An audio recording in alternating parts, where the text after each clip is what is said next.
This is Revolution at Sea with John Curtis Perry. Episode 30, A New Pacific.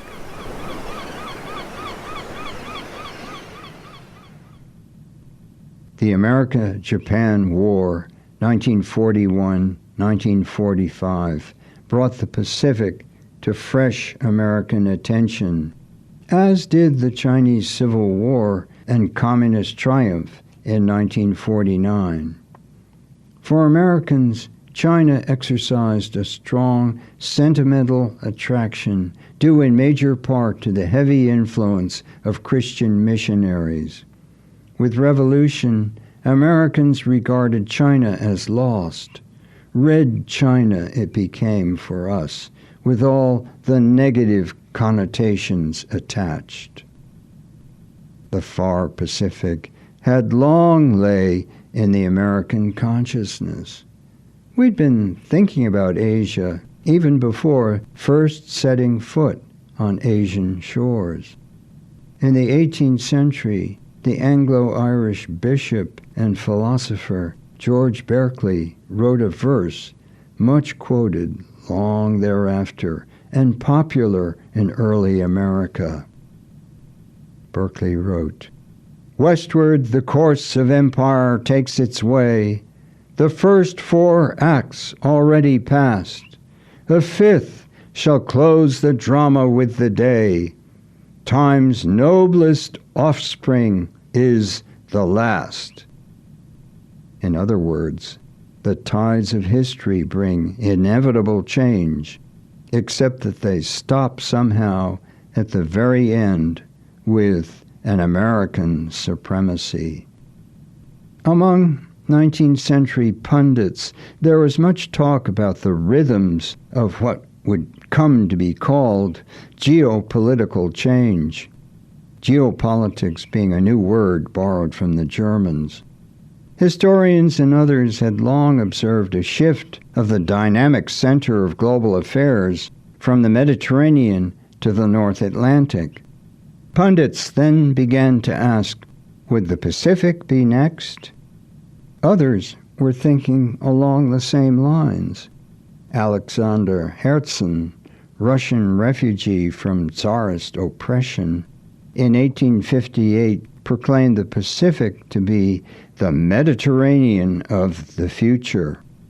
Herzen was writing when Russia territorially still straddled both sides of the Pacific, the only power ever to do so until Japan briefly occupied one of the Aleutian Islands in World War II. Lincoln's Secretary of State William Henry Seward, best known for the Alaska Purchase, at the same time as Herzen was saying, "The Pacific is the theater of events in the great hereafter."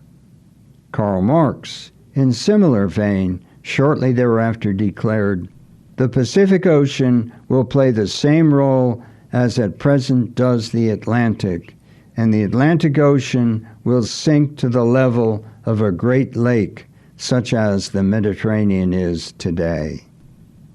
Around 40 years thereafter, President Theodore Roosevelt in 1903 took up the cry, "The Atlantic era is now at the height of its development and must soon exhaust the resources at its command. The Pacific era, destined to be the greatest of all, is just at its dawn." Roosevelt took comfort from observing, "Our interests in the Pacific are just as great as our interests in the Atlantic." The Battle of Manila Bay in 1898 and the Panama Canal, opened in 1914, reinforced the idea of the U.S. as now a two-ocean nation. World War II made the Pacific an arena, as we have seen. Post-war made the Pacific an avenue, a new center of commerce and even culture, which was a surprise to many. Eurocentrism was strong in America, even among the intellectual community. As late as the 1950s, Asian studies was regarded as a kind of exotic ghetto, a field of learning only for eccentrics, of whom, by the way, I was one. Even academics are reluctant to recognize change. They often cling to the comfort of conventional wisdoms. The economic benchmark of maritime change was in the early 1980s, when trade flows across the North Pacific exceeded those across the North Atlantic. Atlantic centrality was indeed gone. The Economist on July 21, 1984, would point out, "Pundits have been forecasting the dawn of the Pacific Age for so long that most people have turned over and gone back to sleep." You and I know that for Pacific Asia, this was a matter of re-emergence, not emergence, resurgence, not rise.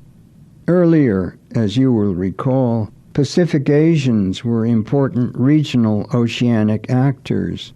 Today, they are moving on a far wider scale than when we first looked at the region in the 15th century. Zheng He and his Ming fleets were a mere harbinger. Pacific Asia, notably China, but also Japan and Korea, are already far more pervasive and persistent in their oceanic presence than ever before. They are not simply regional, but global. That China, for instance, is a new player in the global maritime world is a revolutionary phenomenon for the Middle Kingdom. Hillary Clinton in November 2011 remarked that the Asia-Pacific has become the key driver of international politics. The U.S., she said, must lock in an increased investment there. This movement of maritime East Asia from the periphery of an Atlantic-based world economy to the center of the new Pacific-based world economy is the greatest event in the oceanic history of the 20th century. The Pacific is now, as you well know, the center of intercontinental trade flows, representing a massive convergence of talent, resources, goods, technology, information, and capital. We've seen the rise of Tokyo and more recently Shanghai to rival New York and London, with Singapore and Hong Kong in the second tier perhaps. But two of the world's three largest container ports recently surpassed by Shanghai, all three being Chinese cities.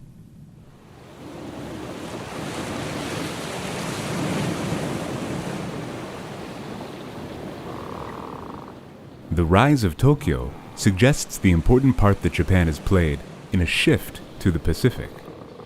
Join us next time to explore the Japanese experience in Episode 31, Japan in the New Pacific.